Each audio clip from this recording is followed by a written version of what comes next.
우리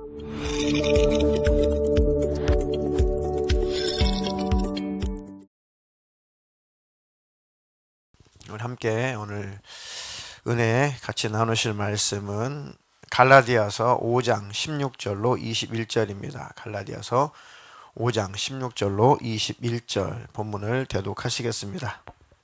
내가 이르노니 너희는 성령을 따라 행하라. 그리하면 육체의 욕심을 이루지 아니하리라. 육체의 소욕은 성령을 거스르고 성령은 육체를 거스르나니 이 둘이 서로 대적하므로 너희가 원하는 것을 하지 못하게 하려 함이니라. 너희가 만일 성령의 인도하시는 바가 되면 율법 아래에 있지 아니하리라. 육체의 일은 분명하니 곧 음행과 더러운 것과 호색과 우상숭배와 주술과 원수 맺는 것과 분쟁과 시기와 분냄과 당짓는 것과 분열함과 이단과 투기와 술취함과 방탕함과 또 그와 같은 것들이라.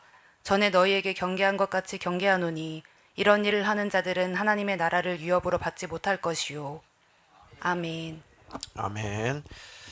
갈라디아서 5장 16절로 21절 본문의 말씀을 근거로 해서 성령 충만을 유지해야 하는 이유, 성령 충만을 유지해야 하는 이유라는 설교 제목으로 하나님 말씀 전할 때 성령의 충만함을 유지해야 되는 이유를 다시 한번 마음속에 잘 새기시고 성령 충만함을 유지하며 승리하며 사시기를 축복합니다. 아멘. 많은 청년들 또 여러 성도님들 또 많은 학생들 뿐만 아니라 저를 포함해서 왜 늘 마음을 유지할 수가 없을까요? 주님과의 관계를 왜 늘 유지할 수 없을까요? 왜 하나님과의 관계를 늘 친밀하게 잘 유지할 수 없을까요? 그 이유는 육신이 있기 때문이고, 육신이 있다는 것은 유혹이 찾아오기 때문이고, 유혹이 찾아온다는 것은 눈에 안 보이지만 악한 영들이 존재하기 때문에 그렇습니다. 그래서 우리가 하나님 나라 천국에 들어갈 때까지는 어쩔 수 없이 육신을 가지고 있는 동안에는 늘 영적인 투쟁이에요. 늘 영적인 싸움입니다. 하나님은 많은 천사들도 보내고 천군들도 보내서 우리를 도우시고 친히 성령을 우리 안에 와 계셔서 하나님 나라 천국으로 영생의 장소로 인도하기를 원하시고, 이 사단 또 마귀 귀신들 약한 영들은 하여튼 악착같이 하나님 나라 천국에 들어가는 우리를 회방하고 방해하고 수많은 방법으로 여러 가지 괴계를 가지고 그 나라에 못 들어가게 하려고 열심히 방해하고 있기 때문에 그렇습니다. 그래서 나 항상 성령의 충만함을 유지해야 된다. 결국은 죄의 유혹에서 이기기 위해서 날마다 성령의 충만함을 구하고 유지해야 됩니다. 죄라고 하는 것은 어원상 이 목표물을 향해서 관역을 향해서 화살이 날아갔는데 그 관역에서 빗나갔다. 그 목표에서 빗나가다라는 뜻입니다. 그게 죄입니다. 하나님께서 우리를 창조하신 목적에서 벗어나는 게 죄고, 하나님 이 땅에서 살게 하시는 그 이유를 그 목적을 벗어나면서 사는 것이 죄입니다. 그러니까 하나님과 뜻에 어긋난 것, 하나님의 계획과 어긋난 것, 다 관역이 빗나간 것들이죠. 다시 말하면 내 마음대로, 내 뜻대로, 내 스스로 내가 원하는 대로 살려고 하는 것, 이게 다 관역을 빗나간 화살들입니다. 우리는 하나님을 향해서 달려가는 자들, 하나님의 뜻을 향해서 달려가는 자들, 하나님이 기뻐하시는 그 뜻을 이루며 살려는 자들입니다. 그 방향을 벗어나면, 그 관역을 벗어나면은 다 죄가 된다는 것입니다. 적절하게 우리 안에 긴장감이 있으면 주님을 붙잡게 돼요. 그래서 하나님께서 우리에게 때때로 적절한 긴장감을 인생 속에 허락하시는 겁니다. 무능해서가 아니라, 하나님이 무능해서가 아니라, 사랑이 부족해서가 아니라 오히려 반대로 우리를 위하시고 우리를 사랑하시기 때문에 주님을 꼭 붙잡을 만큼 그런 긴장된 상황들을 인생 속에 여러 가지를 허락하시는 겁니다. 아멘. 그게 불행인 것 같고, 인생의 광야길을 걷는 것이 너무 불편스럽고 불행하고 때로는 저주받은 게 아닌가라는 착각도 하게 되지만, 지나고 나면은 그것 때문에 내가 하나님 안에 있었구나, 그것 때문에 내가 하나님 붙잡고 있었구나 하면서 나중에 그것이 하나님의 큰 사랑의 방법인 것을 우리는 알게 됩니다. 톨스토이의 작품, 단편 소설 안에도 있고, 또 러시아 그 민속 속에 이렇게 회자되는 그 민속 이야기 중에서도 마귀와 빵 한 조각, 또는 빵 한 조각과 농부, 이런 비슷한 그런 제목의 그 단편 이야기가 있습니다. 그런 대략 그런 이야기입니다. 어떤 성실한 농부가 농사를 짓고 있었습니다. 부자도 아니고 그렇다고 아주 가난하지도 않고 그냥 겨우 이렇게 먹고 살 만큼 그런 농사를 짓는 농부가 있었는데, 늘 아내가 만들어준 그런 빵을, 도시락을 가지고 이제 일터에 나가서 열심히 일하고, 빵 하나 물 한 병, 이게 이제 점심 식사예요. 그것을 먹고 허기를 달래고 해가 질 때까지 일하고, 이렇게 성실하게 일을 하면서 가족들과 함께 다복하게 살았습니다. 늘 베풀기 좋아하고, 그 상황 속에서도 늘 마음은 너그럽고 용납하고 용서하기를 좋아하고, 그리고 힘들고 어려운 사람들을 바라보면은 동병상련이라고 늘 그 마음을 헤아려주고 이해를 해주고, 없는 생활 속에서도 이웃을 더 배려하고 그렇게 착하게 선하게 삶을 살았는데, 이 마귀라는 놈이 너무너무 그 모습을 바라보니까 너무너무 화가 나는 겁니다. 너무너무 화가 나고 너무너무 질투가 나는 거예요. 야, 저 사람을 타락시켜야겠다. 저 사람을 어떻게든 하든지 불행한 인생을 살게 해야겠다. 왜 쟤는 넉넉하지도 않은 삶을 살면서 저렇게 행복하게 사냐? 어떻게 하면 타락시킬까? 그래가지고 자주 가가지고 그 도시락을 다른 사람을 마귀가 다른 사람을 시켜가지고 그 도시락을 몰래 이렇게 훔쳐갔어요. 그러니까 농부가, 야, 세상에 이 빵 한 조각도 못 먹는 사람이 있나 보다 라고 하면서 허기지고 배가 고프긴 한데, 세상에 이 빵 한 조각을 훔쳐간 사람은 어떨까? 너무너무 불쌍해가지고, 아, 그래, 나는 집에 가면 또 먹을 것이 있으니까 배고프긴 하지만 잘 견디고 일하자 하면서 잘 넘어가는 거예요. 그러니까 마귀 대장이 너무너무 화가 나가지고, 도대체 너희들은 일을 어떻게 하는 거냐, 도대체가. 이 사람이 더 선한 마음이 풍성해지는데 너희들 도대체 일을 어떻게 하는 거냐, 타락시키라고 그랬더니 그 사람이, 그 농부가 더 선한 사람이 되지 않고 있냐고, 일을 어떻게 하냐고 막 혼을 내니까 또 쫄개 마귀들이 열심히 회의를 했답니다. 열심히 회의, 어떻게 할까 고민하다가, 이 사람에게 잘 되는 일을 만들어주자. 농사가 아주 잘 되고 너무너무 잘 되게 한번 해주자. 그래가지고 가물 때는 가뭄이 올 것 같으면 미리미리 이 사람 생각 속에 습지에다가, 충분히 물기가 있는 땅에다가 씨를 뿌리도록 그 생각을 집어넣었어요. 그러니까 그 해에 가물었는데 이 사람은 너무너무 풍작을 이룬 겁니다. 그리고 이제 비가 많이 올 것 같으면은 이 사람 생각 속에 이제 좀 높은 지대에다가, 물기가 좀 없는 높은 지대에다가, 물이 잘 빠지는 지대에다가 씨를 뿌릴 수도, 그 생각을 집어넣으니까 농부가 거기서 고지대 농사를 지으니까 진짜 막 비가 많이 내려도 이 농부는 그해 또 풍작을 이룬 겁니다. 그리고 몇 해 풍작을 이루니까 이 사람이 배가 부르고 등이 따시니까 더 나누고 더 베풀고 더 이렇게 선하게 살아야 되는데, 인간이라는 존재가 그렇지 못한다는 겁니다. 마귀가 옳거니, 얘야, 너 인생 뭐 있냐? 먹고 즐기고 마시고 행복하게 살아야지.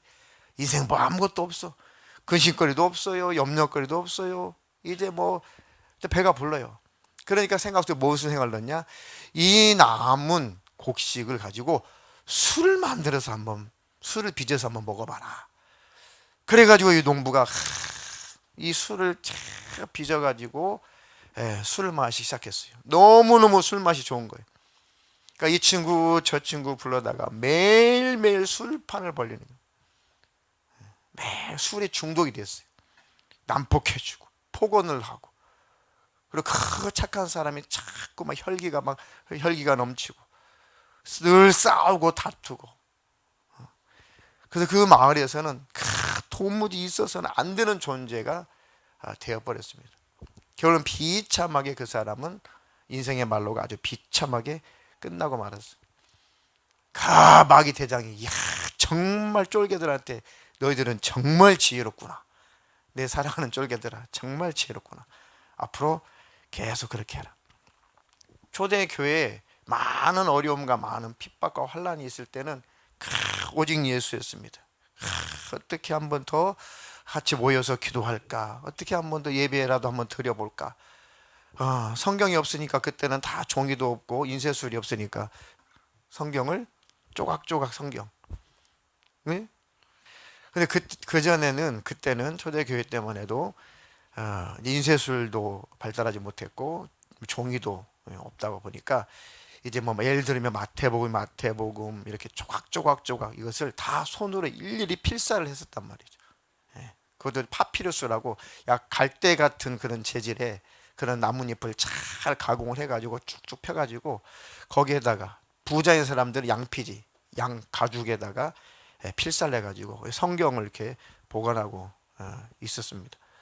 그리고 그때는 지금처럼 마음껏 성경을 읽거나 보거나 하거나 그럴 만한 상황이 안 되죠. 거기다 핍박도 엄청 났잖아요. 그러니까 그때는 하나님의 말씀을 이렇게 회당이나 이런 데서 대신 이렇게 읽어줬죠. 그 말씀을 읽고 말씀을 듣고 말씀을 지키자는 복이 있다라고 계시록에 기록되어 있잖아요. 그때는 말씀을 이렇게 읽어줬단 말이에요. 그 말씀을 들으러 온 거예요. 성경이 없으니까. 그래서 이렇게 애타게 주님을 사모하고 그랬을 때는 믿음이 더 충만하고 전 세계 유럽을 중심으로 전 세계 곳곳에 복음이, 기독교가 왕성하게 증거가 됐습니다. 그러니까 그 복음이 우리나라 한국까지 온 거죠. 그래서 나라들마다 아주 경제적으로 힘들고 정치적으로 불안하고 못 살고 막 문명이 발달하지 못하는 그런 나라일수록 복음의 흡수율이 굉장히 빨라요. 소망이 없으니까요. 우리나라 대한민국도 선교 초창기에는 그랬대잖아요. 성경책도 변변이 없을 때 예수? 예수 천당? 불신지옥? 이게 뭔 소리야 하면서 막 들어보려고 찾아오고, 그렇죠. 핍박이 있으니까 핍박 때문에 더 기도하게 되고. 그런데 나라들마다 도시화가 되면 기독교가 타락하기 시작합니다. 애절할 게 없어요. 간절할 게 없어요. 붙잡을 만한 뭘 이렇게 하나님을 간절히 붙잡을 만한 이유가 없어요. 배부르고 등 따시니까. 그래서 수많은 다원주의가 들어오고 또 잘못된 신학이 들어오고 그러면서 하나님은 은혜의 하나님이야, 사랑의 하나님이야, 이래도 구원이고 저래도 구원이고 이 정도도 구원이고 저 정도도 구원이고 영적으로 술이 취해가지고 해롱 핍박을 가해보세요. 그럼 진짜 예수만 남아요. 그러니까 진짜 예수 믿는 사람만 남습니다. 대한민국에 하나님께서 핍박을 확 가하시게 되면은 진짜 기독교에만 남을 것입니다. 나머지는 다 사라져요. 그러니까 뭐가 축복이냐 이거죠. 그래서 우리가 풍요로운 세상 속에서 생각과 마음을 지키려면 늘 성령의 충만함을 유지해야 돼요. 아멘. 그런 저와 여러분 되기를 주님의 이름으로 축원합니다. 여러 번 말씀드렸지만 내가 어느 정도 성화된다 내가 성화되는 것을 절대 기대하거나 믿지 마세요. 우리는 성화되는 것이 아니라 항상 예수님과 함께 있어야 될 뿐이에요. 늘 성령의 충만함 유지해야 되는 것 뿐이지 성화되는 게 아니더라고. 내 의지를 절대 신뢰하지 마세요. 의지라는 것은 꺾일 때가 있고 약화될 때가 있습니다. 지금 굉장히 의지가 내가 강해졌다고 그 의지가 유지가 되면 좋은데 강한 신앙의 의지가 꺾일 때가 있어요. 환경 때문에. 그러면 그 자기 의지를 믿는다고요? 아니요. 의지가 점점 더 강화되어야겠지만 내 의지 자체를 신뢰하지 말고 늘 하나님 안에 거하는 것을 늘 사모하시고 늘 하나님 안에 거하기를 노력해야 됩니다. 우리 예수님과 친밀한 동행을 하는 수밖에 없어요. 그것이 처음부터 끝까지 정답일 뿐인 것입니다. 아멘. 이스라엘 백성들이 애굽에서 출발해서 40년 동안 광야 생활했습니다. 혹독한 광야 생활을 했죠. 40년 동안. 그리고 모세가 죽기 전에 마지막 이스라엘 백성들에게 마지막 유언과 같은 설교를 해요. 그 설교집이 신명기입니다. 거듭 되풀이해서 말씀을 전했다는 뜻으로, 명령했다는 뜻으로 신명기입니다. 거듭 신자거든요. 그래서 거듭 모세가 이스라엘 백성들에게 너희들은 목이 곧은 백성이다. 이제 다시는 범죄하지 말고, 다시는 죄짓지 말고, 저 젖과 꿀이 흐르는 가나안 땅에 들어가거든 제발 우상 숭배하지 말고, 제발 하나님 떠나지 말고, 제발 하나님의 법대로 좀 살아라. 그렇지 않으면 너희들은 또 그 나라에서 쫓겨날 것이다. 또 포로 생활할 것이다. 라고 경고를 했죠. 너희는 하나님 말씀대로 살아야 된다. 그리고 이스라엘 백성들이 신명기에 보면 모세가 말씀을 선포할 때 뭐라고 대답해요? 아멘, 아멘, 아멘. 아멘 외칩니다. 아멘 외치. 그리심산하고 에발산, 그 두 산봉우리를 나누어 가지고, 일부 지파는 에발산으로 올라가, 일부 지파는 그리심산으로 올라가. 에발산은 저주의 산, 그리심산은 축복의 산. 그리고 이제 선포를 합니다. 하나님의 말씀대로 살고 순종하는 자는 하나님께서 복을 줄 것이다. 그러면 그리심산 쪽에 있는 이스라엘 백성들이, 그 지파들이 아멘, 아멘. 하나님의 말씀대로 그 뜻을 어기는 자는 하나님의 저주가 임할 것이다. 에발산에 있는 사람들이 아멘 하고 이렇게 증거를 삼아요. 하나님 앞에 우리는 정말 하나님 말씀대로 살겠습니다. 40년 동안 혹독한 광야 생활을 했는데 어떻게 우리가 하나님을 배신할 수가 있습니까? 어떻게 우리가 하나님 은혜를 망각할 수가 있습니까? 우리가 이제 저 가나안 땅에 들어가게 되면은 정말 하나님 떠나지 않고 하나님 말씀대로 잘 살아가겠습니다 하고 아멘 아멘 했어요. 근데 들어가기가 무섭게 바로 타락해. 들어가기 무섭게 우상 숭배하고, 들어가기가 무섭게 성적으로 타락하고, 들어가기가 무섭게 서로 치고받고 싸우고 욕심 부리고, 심지어는 이제 지파들끼리 아주 피비린내 나는 그 전쟁을 치러 가지고 베냐민 지파의 지파들은 거의 멸종될 만큼 민족 간의 피비린내 나는 전쟁들을 치르게 돼. 사사기에 들어보니까 성경을 인간이 이런 것인가? 사사기 쭉 읽어보면 정말 인간이 이런가? 그렇게 하나님을 이렇게 쉽게 배신할 수가 있는가? 그러니까 인간은 태평성대를 누릴 때 하나님 앞에 더 가까이 가기보다는 배부르고 등 따스니까 하나님 오히려 거절하고 멀리 가는 이 습성이 있구나. 그러니까 성령님 우리 안에 오신 거예요.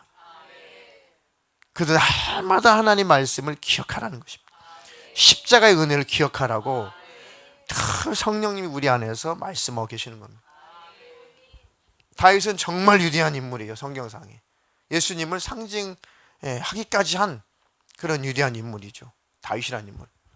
정말 다윗이 그 전왕 사울에게 막 핍박을 당하고 쫓김을 당하고 할 때 얼마나 애절했습니까? 얼마나 애절했어요. 그때 쓴 그 시들, 그때 쓴 시편들의 그런 내용들을 보세요. 얼마나 애절합니까? 막 눈물 나죠. 눈물 나. 하나님은 나를 도우소서.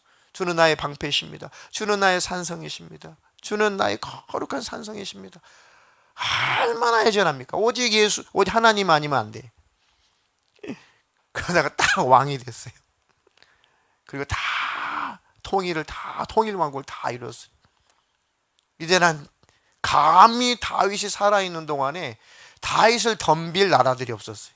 얼마나 강성하고 얼마나 위대한 왕이고 위대한 장수였는지 그 근처에 있는 다른 왕들이 다윗이 살아있는 동안에 어떻게 해볼 방법이 없었어요. 그러니까 다윗이 점점 하나님을 놓치더라고요. 유명한 그 우리 안에 밧세바를 범하고 그것을 그 죄를 덮으려고 그 밧세바의 남편 우리아를 전쟁터에 일부러 내보내가지고 편지 써서 보내가지고 거기서 죽게 만들고, 그리고 하나님 앞에도 눈물로 회개하고, 또 내가 하나님을 버렸나이다 눈물로 회개하니까 하나님 또 용서해 주셨어. 그것도 하나님 또 태평생들 쭉 이루어졌어. 그게 또 너무 잘 되니까, 야, 내 밑에 군사가 몇 명이나 될까? 내 힘은 얼마나 강할까? 야, 장군들아, 군사들 한번 싸움터에서 나갈 만한 군사들이 얼마나 된지 다 한번 지파별로 다 한번 세봐. 왜 세보라고 그랬어요? 근데 100만이 넘는 군사였으니까, 나는 이렇게 위대해, 나는 이렇게 강해, 누가 나를 이길 수 있어, 누가 나에게 감히 덤빌 수 있어. 내 밑에 100만이 넘는 군사가 나한테 있는데, 그 좁은 땅덩어리에 100만이 넘는 군사를 갖고 있어 보세요. 우리나라 60만도 안 되는데. 그러니까 이 다윗이 교만을 떨잖아요. 교만을. 또 다른 성경에는 사단이 그렇게 다윗을 충동질했다라는 구절도 있어요. 어쨌든 마귀 역사인데, 사단의 역사인데, 다윗이 그 사단의 유혹을 이기지 못한 겁니다. 그래서 교만을 떨죠. 하나님이 또 내리쳤어요. 그러니까 또 다윗이 또 하나님 앞에 막 울고 불고, 나를 죽이시지, 나와 내 가족들을 죽이시지, 왜 전염병으로 왜 수많은 무고한 백성들이 죽어나가야 됩니까? 하나님이여, 나와 내 식솔들을 죽여주십시오 라고 회개하고 하나님 앞에 제사를 올리면서 회개하니까 하나님이 또 살려줘요. 또 용서해줘요. 이게 한두 건이 아니거든요. 정말 우리는 우리 자신을 의지하지 말고 날마다 말씀을 묵상하고 기도하고 십자가의 은혜를 날마다 생각하면서, 내가 과거 예수 믿기 전에 어떤 존재였냐, 나는 멸망할 수밖에 없고 지옥 갈 수밖에 없는 그런 존재에 불과하지 않았냐, 그런 나를 예수님이 십자가에 피 흘려 죽으셔서 나를 구원하셨다, 내가 어찌 그 은혜를 잊어버릴 수가 있냐, 내가 왜 살아야 되냐, 내 인생의 목적은 뭐고 내 인생의 가치는 뭐냐, 오직 주 예수 그리스도다. 예수님이 나의 인생의 이유입니다. 예수님이 내가 살아가는 이유고 목적이 되십니다. 예수님은 수단이 아니라 목적이십니다. 하나님의 나라와 하나님의 의를 위해서 나는 삶을 살아가겠습니다. 이 마음을 항상 유지해야 되는 수밖에 없어요. 그게 바로 성령 충만을 유지해야 되는 이유입니다. 다윗까지 잘 살았어요. 솔로몬까지 잘 살았어요. 솔로몬 때 가니까, 솔로몬은 초창기에는 그래도 하나님 의지했죠. 근데 나중에 보세요, 비참하게 타락하죠. 물론 성경에 보니까 나중에 솔로몬이 철저히 회개하는 장면은 나와요. 수많은 우상 숭배를 하고 정략 결혼해가지고 수많은 나라의 공주들 안으로 다 삼고, 궁녀들도 수많은 궁녀들 두고 우상 숭배할 수 있도록 다 산당들을 다 짓도록 허락해주고, 타락같도록 타락해. 나중에 다 헛되니 모든 것이 헛되구나, 오직 하나님 말씀대로 사는 것이 축복이구나. 그러니까 솔로몬이 다 해봤어요. 솔로몬은 전무후무한 왕이고 전무후무한 지혜자고 전무후무한 부귀영화를 누려봤다라고 성경이 기록했습니다. 그러니까 이미 성경은 답이 다 있는 거예요. 그래서 적절하게 우리에게 하나님께서 경제생활을 하게 하시는 겁니다. 아멘. 잘 알다시피 베드로도 얼마나 자기 신념을 믿었습니까? 다 주님을 떠날지라도 절대로 저는 주님을, 죽을지언정 주님을 떠날 수가 없습니다. 베드로야, 네가 새벽에 나를 닭 울기 전에, 닭 2번 울기 전에 3번 나 부인할 거야. 베드로의 그 강한 신념, 베드로의 그 강한 의지, 그 불길 같은 그 성령, 그것으로 믿음을 지킨다고요? 천만의 말씀. 성령의 능력이 아니면 우리는 지킬 수 없어요. 겸손하게 주님 앞에 늘 무릎 꿇고 기도하는 수밖에 없고, 주님을 바라보는 수밖에 없습니다. 성경에 기록된 그런 실패한 그런 이야기들이 그들을 손가락질 할 일이 아니고 그들이 바로 우리인 거예요. 다윗 실패했다면 그 다윗 실패가 우리의 실패인 겁니다. 모세도 가끔 실패했죠. 모세가 실패한 것도 내 실패인 겁니다. 어떻게 베드로는 그럴 수가 있을까? 아니, 우리도 그 상황이 되면 우리도 그렇게 돼요. 우리가 곧 베드로인 것입니다. 우리 상황이라고 별반 다를 것이 없다는 것을 인정해야 돼요. 그들이 우리보다 못나사가 아닙니다. 그 성령님이 직접 우리 안에 그냥 오신 거예요. 그 말씀이 기억나게 하시고 말씀이 생각나게 하시는 겁니다. 연세가 많이 드신 분 계시지만 죄송하지만 저는 정말 시간이 흐를수록 그 생각을 하게 돼요. 또 어르신들을 바라볼수록 그런 생각을 하게 됩니다. 인생의 시작 중요하다. 과정 너무 중요하다. 그러나 진짜 인생에 있어서 가장 중요한 때는 끝이다. 마무리가 제일 중요하다. 과거에 충만하고 좋죠. 과거에 잘했어요. 과거에 열심히 해서 다 좋습니다. 지금은 뭐예요? 지금. 그죠? 지금은 어떠냐? 과거를 자랑하지 말고 현재 하나님. 지금 나와 하나님 관계는 어떠하냐? 과거에 나는 목회자였어요. 과거에 선교사였어요. 과거에 부흥사였어요. 과거에 나는 수석 장로였어요. 과거에 나는 뭐였어요? 회장했어요. 뭐였어요? 과거 자랑이 아니라 지금 나와 하나님 관계는 어떠한가? 예수님이 딱 오셨을 때 그 순간 주님과 나와의 관계 그것을 기억하셔야 돼요. 천국에 들어가야 신앙생활 잘한 것에 대한 보상도 있는 것이죠. 과거에 아무리 잘했어도 천국 못 가고 지옥 들어가면 과거의 보상은 아무것도 없어요. 지옥에서 무슨 보상이 있습니까? 그러니 매일매일 성령 충만을 유지해야 되는 이유인 겁니다. 아멘. 그런 저와 여러분 되기를 주님의 이름으로 축원합니다. 이 육신 속에서 들끓는 이 육신의 욕심, 육신의 그 소욕이 날마다 마귀로 하여금 우리는 날마다 육신의 소욕에 대해서 늘 원수는 그걸 부추겨요. 갈라디아서 5장 16절로 21절입니다. 내가 이르노니 너희는 성령을 따라 행하라. 그리하면 육체의 욕심을 이루지 아니하리라. 육체의 소욕은 성령을 거스르고 성령은 육체를 거스르나니 이 둘이 서로 대적하므로 너희가 원하는 것을 하지 못하게 하려 함이니라.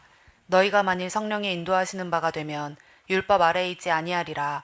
육체의 일은 분명하니 곧 음행과 더러운 것과 호색과 우상숭배와 주술과 원수 맺는 것과 분쟁과 시기와 분냄과 당짓는 것과 분열함과 이단과 투기와 술취함과 방탕함과 또 그와 같은 것들이라.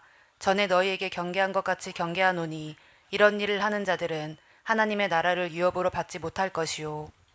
아멘.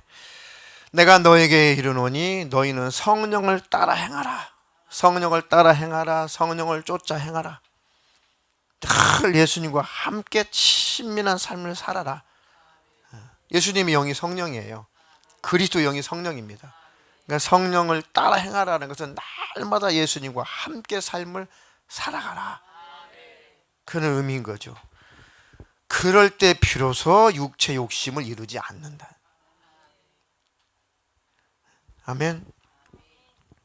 어떤 분이 너무너무 고민해서 저한테 그 전에 오래된 이야기입니다. 전화 왔어요.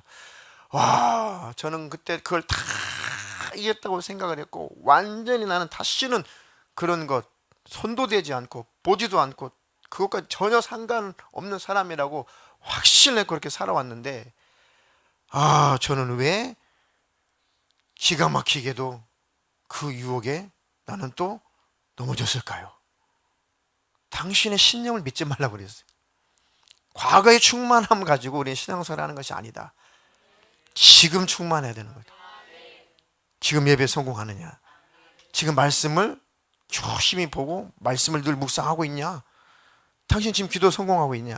당신 지금 예배에 은혜 받고 있냐? 지금 당신 하나님 관계가 가깝고 친밀하냐? 아니요. 어떻게 그러면서도 그게 궁금할 수가 있냐? 당연한 것을. 우리는 성화되는 것이 아니라 성령을 쫓아 행하는 수밖에 없다. 그러면 육체의 욕심을 이루지 않을 것이다. 이 육체의 소욕은 성령을 거스리고 싫어요. 육신은 성령의 역사가 따분해. 싫어. 성령 충만하지 않으면 예배하는 거, 기도하는 거, 성경 보는 거 아유 지겨워. 싫어. 그냥 거북스럽고 따분해. 아유 그거 왜 하니? 이렇게 된단 말이에요. 거스려요. 성령은 반대로 육체가 하는 일에 대해서 너무너무 불편스러워 하시는, 성령 육체를 거스리나니 이 둘이 서로 대적함으로 너희가 원하는 것을 하지 못하게 하려 함이니라. 그래서 너희가 만일 성령이 인도하시는 바가 되면 율법 아래 있지 아니하리라. 성령의 충만함 속에 성령의 인도함을 받으면 율법이 정죄할 수 없다, 그 얘기예요. 하나님의 법이, 왜 하나님 법대로 살고 있는데 그 법이 정죄할 수 없다. 이해가 되십니까? 육체의 일은 분명하니 음행과 더러운 것과 호색, 그렇죠? 색을 쫓아가는 거죠. 성적인 타락, 우상 숭배와 주술과 원수 맺는 것과 분쟁과 시기, 분냄과 당짓는 것과 분열, 이단과 질투하는 것, 술 취하는 것, 술 먹지 마세요. 방탕함과 또 그와 같은 것들이라. 전에 너에게 경계한 것 같이 경계하노니, 주의를 주노니, 이런 일을 행하는 자, 이런 일을 하는 자들은 하나님의 나라를 유업으로 받지 못한다. 점점점 육신의 사람이 되어가면 한번 죄에 넘어졌다고 바로 지옥 간다는 것이 아니라 계속 육신의 소욕을 따라 계속 육신의 소욕이 이끌려 가다 보면 주님과 끊어지게 될 것이고, 주님과 멀어지게 되면 회복이 안 되고 회개가 안 일어나면 지옥이에요. 천국을 따놓은 당상이라고 절대 속지 마세요. 그것 때문에 수많은 교회들이 타락해버린 겁니다. 천국은 따놓은 당상이고 너는 예정되었기 때문에 구원이 취소가 안 된다는 성경에도 없는 교리 때문에 얼마나 좋습니까? 진짜 그렇다면 할렐루야 해야죠. 진짜 그렇다면. 아이고, 나는 뭐 이제 천국은 따놓은 당상이네, 나는 지옥 갈 일은 이제 전혀 없네. 하나님이 예정하셔서 천국 갈 줄로 나를 찍어놨대. 그럼 지옥 갈 일은 없으니까 아이고 이건 할렐루야죠. 성경에 없는 거예요. 전혀 없어요. 한 구절이라도 있으면 저도 그거 쫓아가겠습니다. 없어요. 구원은 유지해야 되는 겁니다. 믿음은 유지해야 돼요. 아멘. 육체의 일은 그렇게 하나님과 관계를 끊어놓는 것이다. 하나님의 나라를 유업으로 받지 못하게 한다. 그러니까 그 죄악으로 빨려 들어가지 말고 벗어나라. 끊어지기 전에 벗어나라. 하나님과 관계가 완전히 끊어져서 마음이 완전히 양심이 화이 맞아서 십자가의 은혜가 도무지 경험이 안 될 만큼 화이 맞으면, 주님의 피 흘리신 그 은혜가 전혀 감각도 사라져버리고 아무런 은혜도 느껴지지 않는다면 어떻게 회개가 일어나요? 회개가 일어나지 않으면 절대로 하나님 나라 들어갈 수 없습니다. 회개 한 자만 들어가는 거예요. 늘 예수 안에 거하기를 주님의 이름으로 축원합니다. 그 성령 충만함을 유지하는 방법은 특별한 은혜, 특별한 집회, 특별한 은사, 특별한 신기한 이런 것보다, 그게 나쁘다는 것이 아닙니다. 그것보다 꾸준한 것이 중요해요. 꾸준한 은혜가 중요합니다. 저도 아마 지금 아마 있는 그 무슨 뭐 간증은 엠가는 건 다 보고 들어봤을 것 같아요. 영상이나 오디오 테이프나 과거에 뭐 옛날에 그 천국 지옥 뭐 간증부터 해가지고 유명한 것들은 다 들어봤습니다. 좋죠. 천국이 있구나, 지옥가 안 되고는구나. 굉장히 유익한 것들입니다. 그런데 그때의 그 경각심이 나를 내버려 둬도 그 경각심이 유지되냐고요. 도움이 되지만 그것으로, 그 특별한 것으로 신앙생활이 유지가 되는 것이 아닙니다. 꾸준함이 필요해요. 아멘. 아주 밤새서 막 기도했다가, 그리고 기도에 담쌌다가 아이고 큰일 났네, 막 밤새서 기도했다가 또 기도 안 했다가, 그는 안 한 것보다 낫지만 그런 신앙생활은 굉장히 위험한 거예요. 밤새서 기도 안 하도 꾸준한 게 중요합니다. 예배 생활도 우리가 예배가 언제든지 예배할 수 있는 분들은 수요일 날도 예배를 오십시오. 금요일 날도 예배를 오십시오. 주일 날도 오전 예배가 있고요. 또 오후에도 예배가 있습니다. 누구든지 예배가 있으니 누구든지 와서 예배를 드리십시오. 충분히 예배를 통해서 하나님과의 관계를 유지하고 회복할 수 있도록 교회가 예배 생활이 이렇게 열려 있습니다. 잘 활용하세요. 아멘. 무슨 말씀이냐면 예배 생활도 꾸준한 게 중요해요.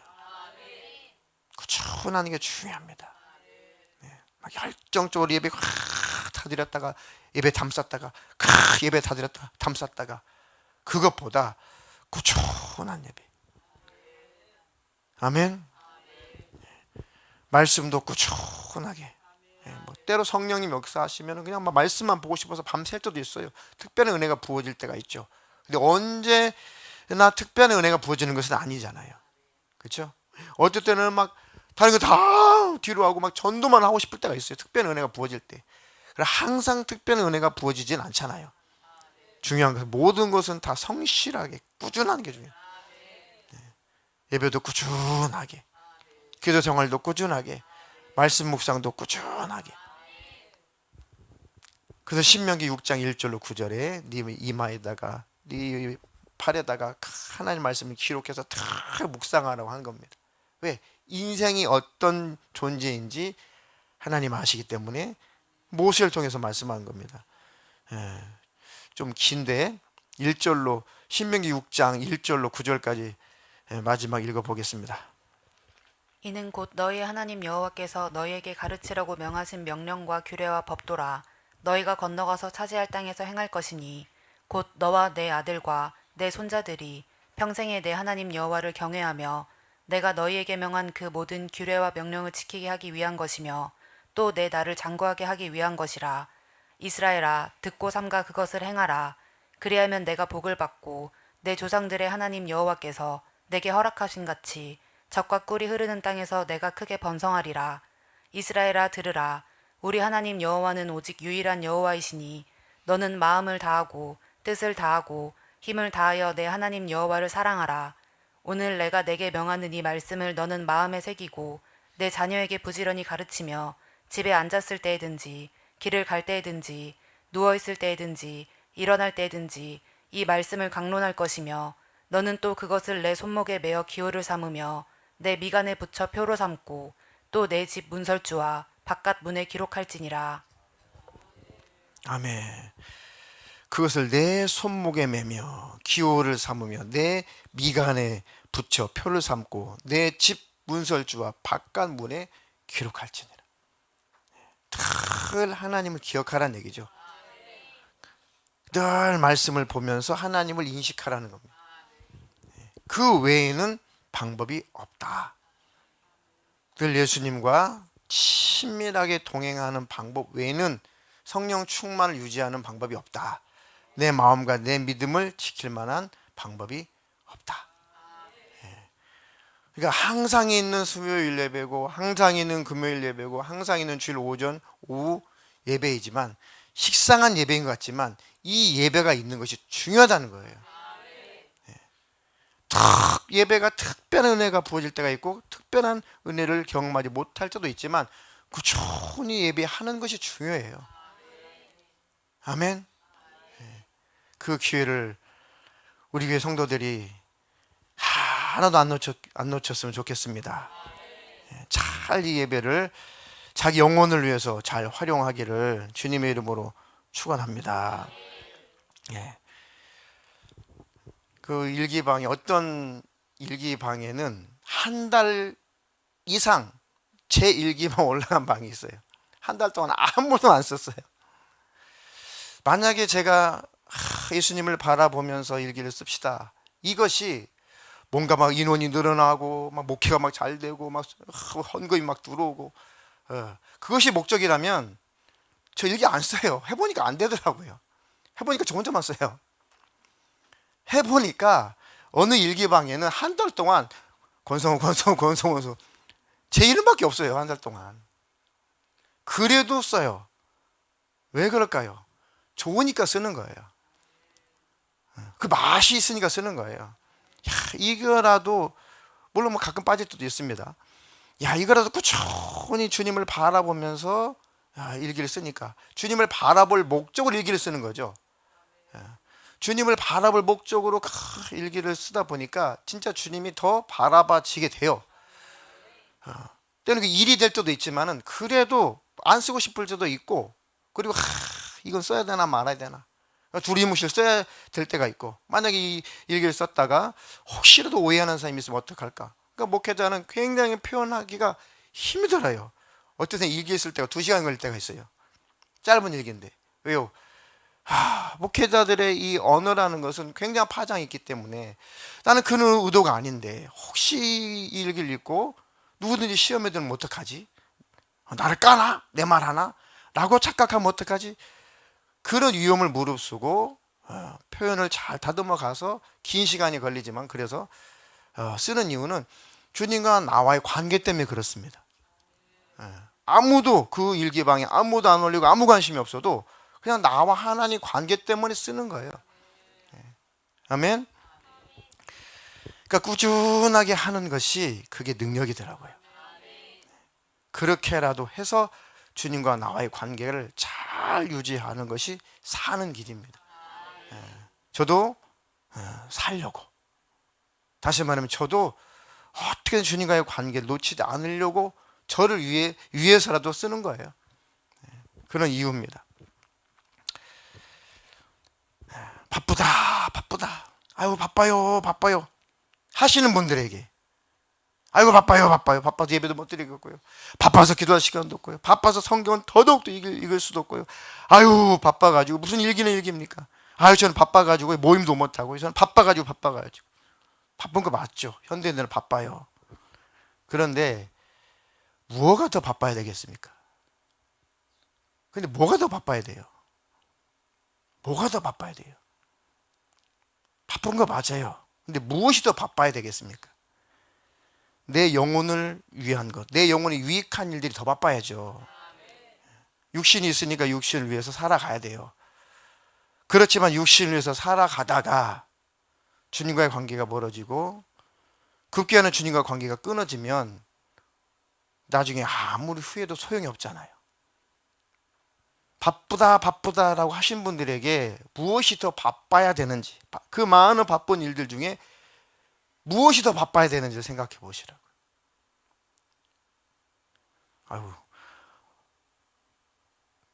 바쁘다는 핑계대고 일기 안 쓰면 안 됩니다. 저는 그 얘기를 하는 게 아니에요.